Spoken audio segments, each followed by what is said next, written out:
Hi, good morning. Welcome to the Resilience panel. We're going to kick off this panel right away. This is, I have to be honest, my favorite panel of this event at the personal level because it's such a lighthearted, fun topic, but also so important to discussions that are happening in Davos, in Switzerland, as we speak. The theme for this year's Davos event is cooperation in a fragmented world. And we have in science historically had a lot of interesting developments. We had so much progress made in the last century, but oftentimes this progress is not really connected. We are not talking in between disciplines, and that's a missed opportunity. And so during this panel, we'll be talking about what is in common between bees, Charles Dickens, the Marines, and cardiology. How fun is that?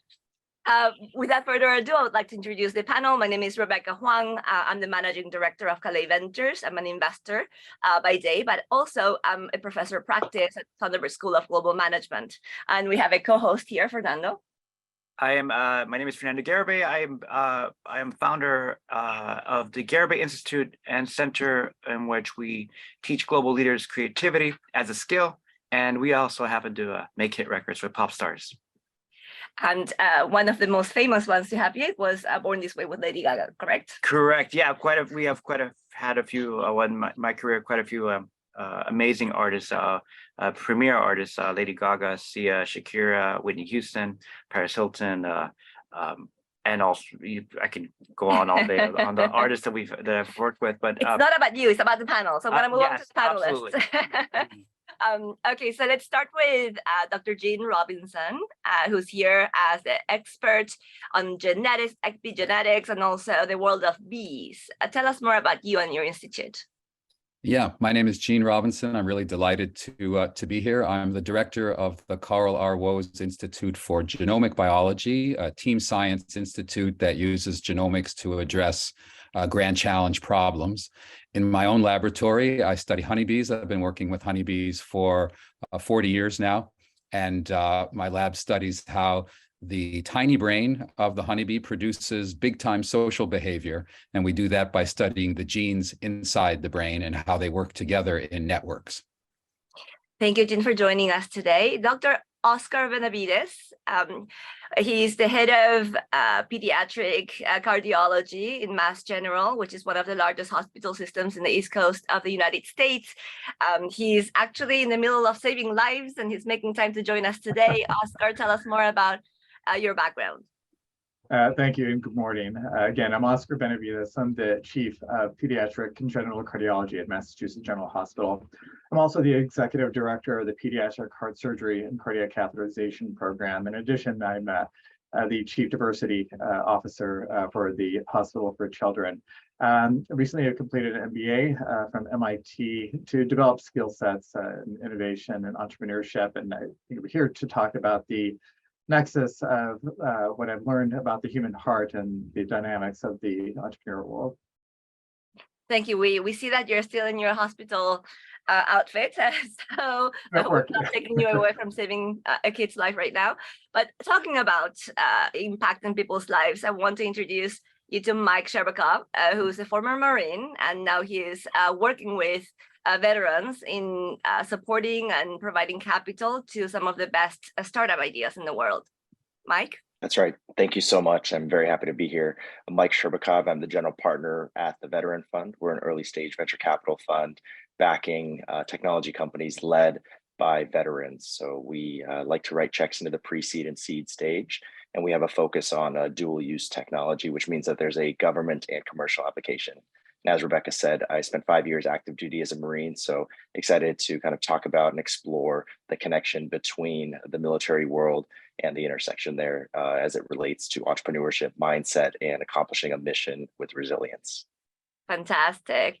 And another Mike, Michael Stern, is joining us today. One of the world experts on Charles Dickens, but also a startup lawyer. Mike, welcome. Thank you. Good morning. Yeah, I wanted to talk today about Dickens as someone who had an immense impact, not just on his own time, but on ours as well. But as a serial entrepreneur and a media mogul, he invented all sorts of new ways of creating content and delivering it. And I come to that before I became a Silicon Valley lawyer. I was an English professor at the Claremont colleges and a newspaper reporter. So Dickens was a great journalist and a great novelist. Michael, do I recall correctly, were you the lawyer who incorporated Cisco? No, Adobe. Adobe, that's right. They're a big tech company. Okay, first question for the panel. We talk about this very interesting fields, but what is the linkage with entrepreneurship?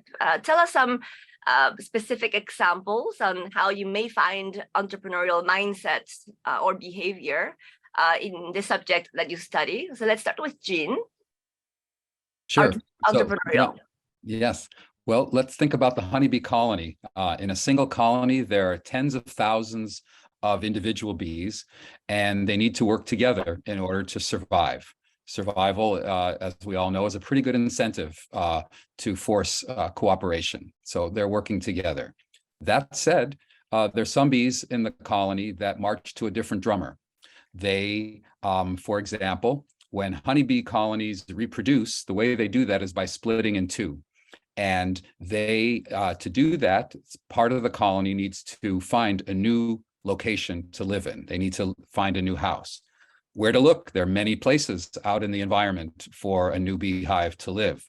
What the bees do is they send out a special group of individuals that are called scouts, who literally look around for new places to live, while the other bees wait patiently at home for the information that they come back with. When they come back with that information, they do a pitch. They talk about what they saw. They communicate the quality by means of the dance language, something that a Nobel Prize was awarded for in discovering by Carl von Frisch, which is a series of movements and sounds. And the ones with the best pitch that are advertising for and pitching for the highest quality food location, that's the place that the bees move to. So who are these scout bees? Well, we looked inside their brain and looked at their gene activity. And when you look at the gene activity of the brains of the scouts, they show a profile very similar to novelty seeking in other animals, including humans. I think I'm going to change the rules in the next demo day that I run and make all of my founders dance and pitch their ideas by using music. So interesting. So may I jump in? So this is fascinating, Jean. I'm curious to how much the E.O. Wilson's research has maybe perhaps inspired you. And second to that, Father, supporting that, what you just said, what's inspired me is the scout bees as positive deviants, right? The positive deviancy idea that within certain communities and organisms and cultures, there are certain individuals that perform something that's different from the collective, right? How do these resonate with you? Yeah, so first of all, E.O. Wilson, who recently passed away, as you know, was a giant in the field and inspired many biologists to study social insects, including myself. And with respect to positive deviancy, yeah, you're exactly right. That's an interesting approach. And as we increase our technology to be able to study bees at the individual level, we are finding more and more cases of individuality.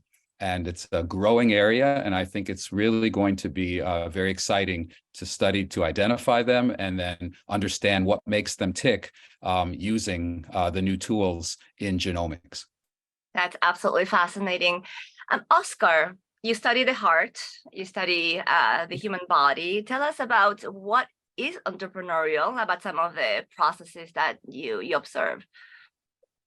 Sure. So frequently when entrepreneurs are growing and establishing a company, a common question arises. So should the organization have more of a centralized structure or be more decentralized? And here we'll make parallels to the cardiovascular system. So the cardiovascular system is composed essentially of the heart, which then generates the force needed to deliver blood and oxygen to a decentralized network of smaller blood vessels and capillaries. Now, this is similar to organizations made up of a central structure that generates the force to deliver resources and capital to a decentralized network of individuals and teams. Now, it's important to know and realize that the role the heart plays is necessary, but it's not sufficient for survival. And what many people actually don't realize is that although the heart plays a central role and is really the life force for survival, the heart itself is insensitive to what's happening in distant organs.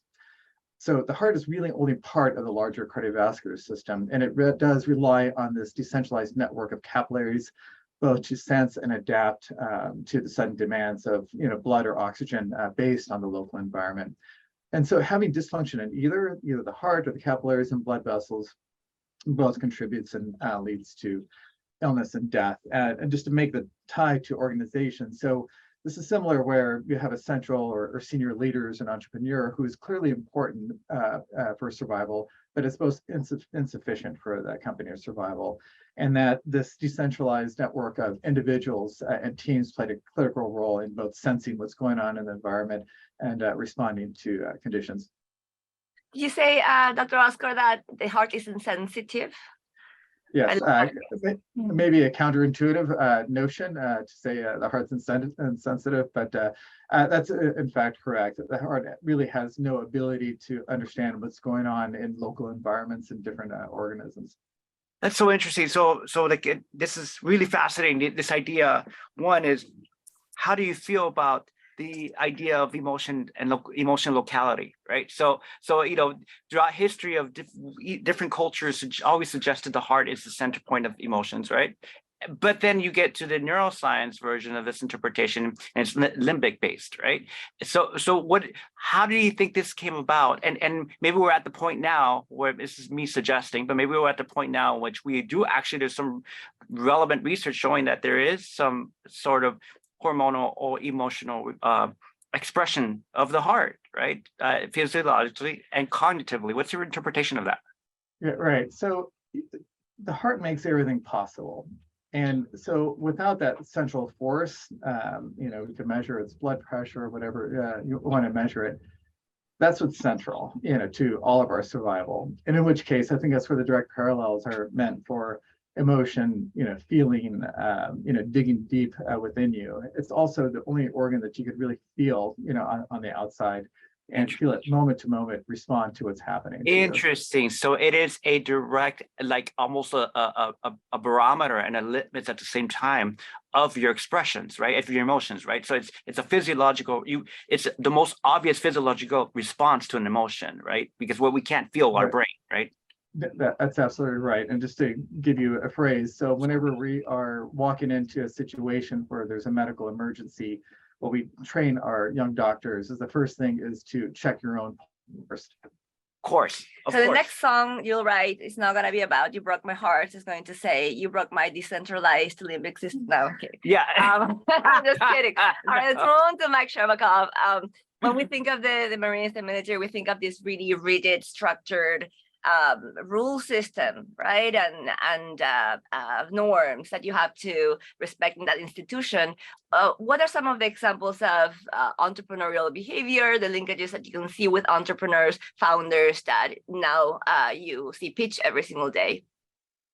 Yeah, that's interesting that you kind of bring up the rules. And that certainly does exist in the military. In fact, it really is our core thesis at the Veteran Fund. It's why we invest in veteran-led companies. But more so than the ability to follow rules, we're looking for that entrepreneurial mindset. And we like to say that they've developed skills by going through the most elite training program in the world, the United States military. And through that, we actually see a huge translation from what they learned in the military to the business world. Specifically, there's a mission at hand. So I like to say, regardless of whether it's on the battlefield or in the boardroom, there's always a mission. And more often than not, it doesn't go completely according to plan. So in the Marines, we have this phrase of adapt and overcome. And it's this mindset of no matter what happens, and things will happen that deviate deviate from the original plan. You try to mitigate risk the best you can, but what you have to do is keep that mission at hand. And especially at a time like this for early stage founders that are navigating uncertain conditions in the markets, and capital markets for founders are not as abundant as they have been in the previous years. They need to have that adaptability. They need to just have the mission at hand. They need to be incredibly resilient. And we find, again, that personality just lends itself well to the entrepreneur that's building an early stage startup, navigating huge uncertainties. And adaptability is such a core feature of resilience. I love the fact that you brought that up. The other Michael, tell us about about Charles Dickens. And you mentioned in a past conversation that he was a true entrepreneur. So how was that the case? Yeah, he knew how to monetize content probably better than any of today's media moguls. He was not just a great artist, but someone who invented new forms of delivering literature and entertainment.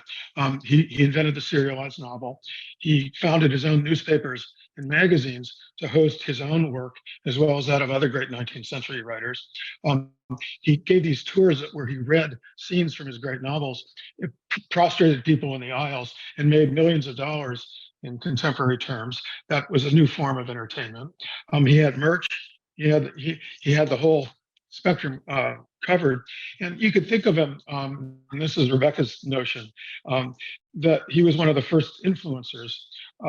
We still speak of Dickensian when we talk about urban squalor or impoverished street people or hard-hearted officials and CEOs, for that matter.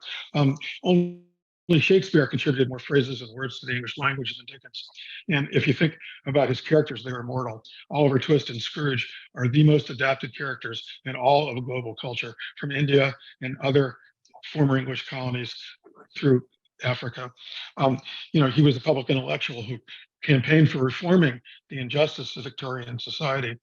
And just one fact about his ongoing impact, not just in his own time, but in ours, is that the BBC estimated in 2012 that his brand continues to contribute 280 million pounds to the British economy every year through tourism, book sales, and stage, TV, and film adaptations. And that's a legacy of his social impact as an entrepreneur and a social activist, as well as a great artist.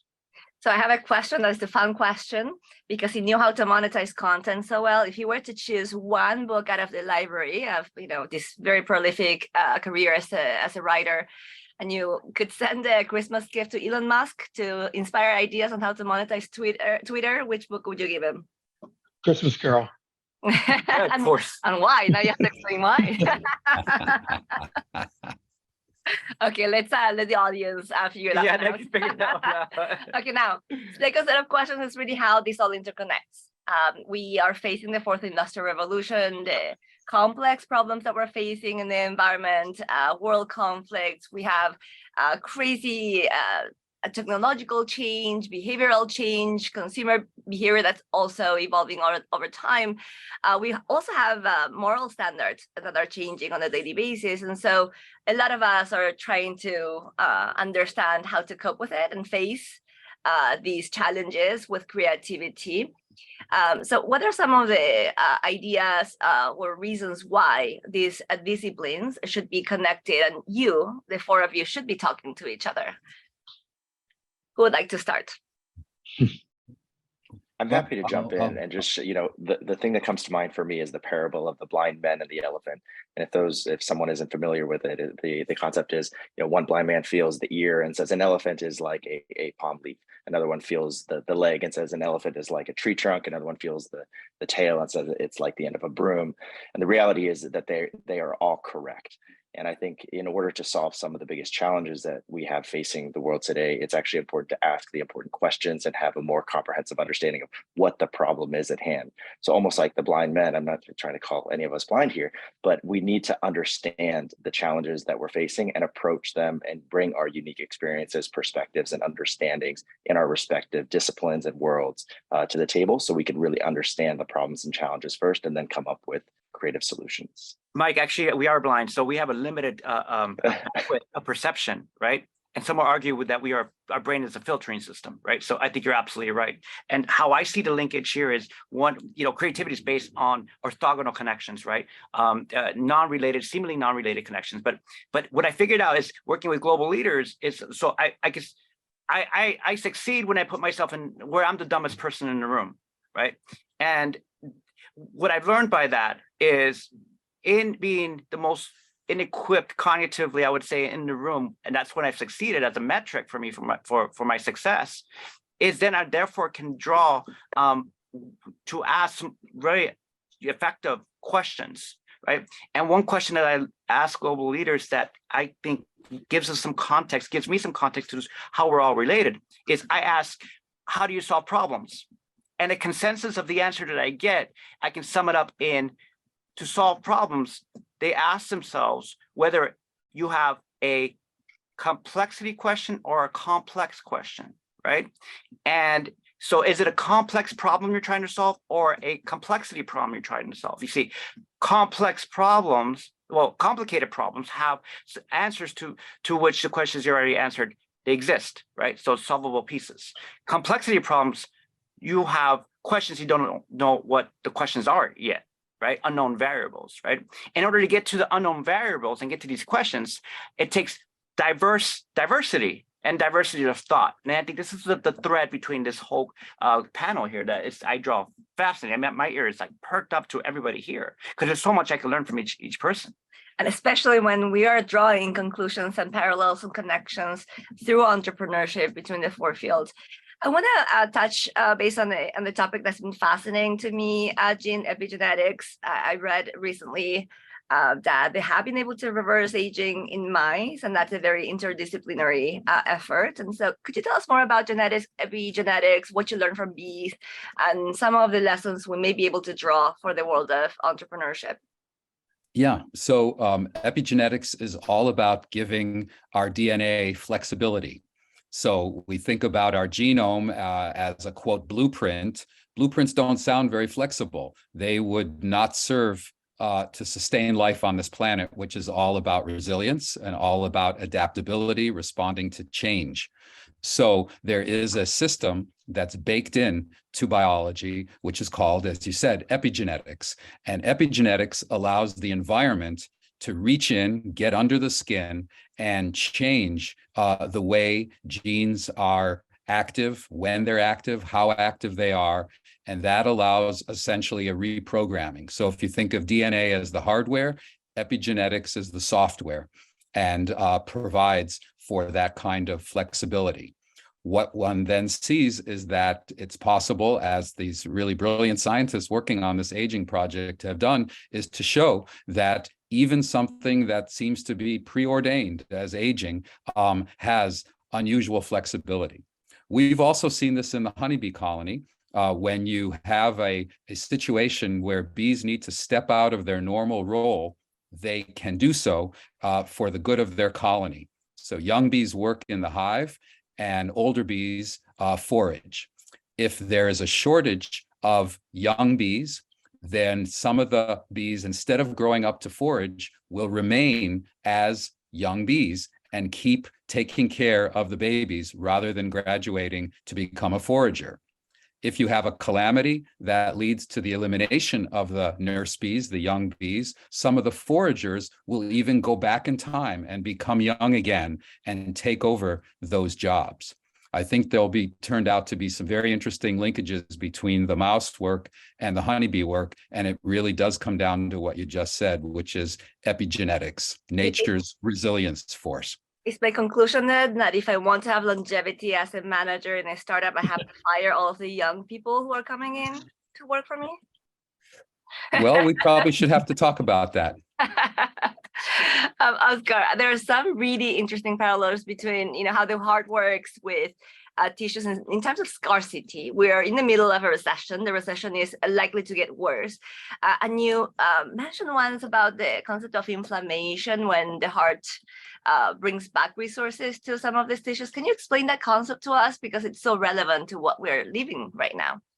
Oh, no, absolutely. So I think we talked about a paradoxical phenomenon called ischemia reperfusion injury. So to set the stage, so when an organ such as the heart is deprived of blood and oxygen for a period of time, it creates a damaging condition known as ischemia. This is what causes heart attacks. Now, if the arteries reopen and blood flow is restored, that's what we call reperfusion. Now, it turns out that restoration of blood flow will cause a cascade of events that leads actually to further injury and damage to the heart muscle. And again, this is known as ischemia reperfusion injury. And this is the paradox, right? So on one hand, restoring the blood flow is essential for survival. You absolutely need to do this. We have a whole system created to do it quickly. And because it allows the heart to get the oxygen it needs and to function and to develop and do its work again. But on the other hand, the very act of restoring the blood flow can cause damage to the heart that's life-threatening. And then so the question is like, well, how does this happen? What causes this injury? So it turns out when the blood flow is restored, the changes in concentrations of different elements that occurred during that period of low blood flow, where the heart muscle was resource starved, those extra elements now trigger a cascade of reactions that cause the damage to heart cells and muscle failure. So in short, this is still the same heart muscle, but now the conditions inside the heart muscle have changed. And so the simple solution of restoring blood flow to the heart muscle cell is now wholly inadequate to solve the whole new host of problems that came up when the heart muscle was deprived. Now, entrepreneurs and innovators face this also, these similar challenges. So during a period of low resources and a changing environment may cause changes to the organization. This includes reduction of workforce, paring down supply chain, or relaxing quality assurance. There can be also changes in market conditions and management, and these things can set the stage for a future injury. Now, for the organization, failure to account for these potentially harmful things may result in the company failing to meet investor intended or desired benchmarks when the funding returns.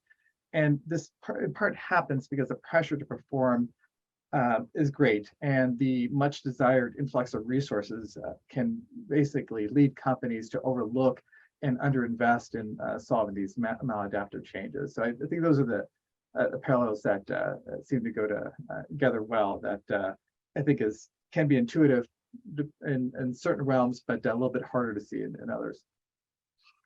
I am really upset because we have to finish the panel. We already ran out of time, and I could have gone another 3 hours talking to all of you. But what I would like to ask Fernando is to give us a bit of a wrap up on why this was important, why these discussions of seemingly disparate fields that they don't really connect with each other. These 4 experts would probably unlikely be in the same room to talk about entrepreneurship. But what are some of the outcomes that can come out of using creativity in this way? Well, I think that it comes down to, if I can draw a thread between everyone here, is one is the pursuit of knowledge is very unique here, right? And it's very specialized. But with the specialization, there's also a need for breadth, right? So we have this T idea, right, with breadth versus depth, but it's really both. Like we must understand different disciplines that are totally seemingly unrelated, but as we all are interconnected, and most problems are of the nature of complexity, right? It's important to understand different disparate almost ways of thinking and diversity of thought through this orthogonal process of getting to know what seems to be unrelated, but is truly really related here, right? And that's the most exciting thing about this is, oh my God, when I hear about bees, and you hear about the interrelationships between the roles, right? And thinking, well, you would put the older generation, not as the most active, but yet here bees have successfully stood the test of evolution, right? By having this process intact, right? What can we learn from that? How can we apply that, right? When you talk about structure and rule-based thinking in the military, especially the Navy SEALs and the Marines, you talk about the ultimate resilience test, right? Talk about pressure testing, right? What can we learn about pressure testing and to find new entrepreneurs, new founders, and as a beacon of measuring potential founders and startups, right? Their performance. When we think about Charles Dickens as dethroning Paris Hilton as the ultimate original influencer, right? I don't want to break her heart, and I love her and I work with her dearly, but wow, you think that he is the father of experiential marketing as well, right? And an incredible entrepreneur. I mean, that's mind-blowing. And then we have the cardiovascular doctor here who's prolific in his field, but also is not only gesturing as symbolically as the best dressed individual here, because what he's dressed as is authority, right? And what could we learn from that on top of the non-locality of thinking about the heart and the locality mindset of heart-based and as a litmus to your emotions, right? So it's mind-boggling that this doesn't happen more regularly. I hope that we're going to take that initiative. Yes, my answer is not as articulate as yours. I think my answer is because it's so fun. I had a blast. I want to keep talking to you all. And my lesson from this panel today is that my kids are not mischievous. When they fight with each other, they're positive deviants. That's right. So I'm going to reframe this for the rest of the year. Thank you so much to all of you for your time, and we'll continue this conversation. And we are going on to the next the panel for digital. Thank you. Davos. Thank you, everybody. Thank you.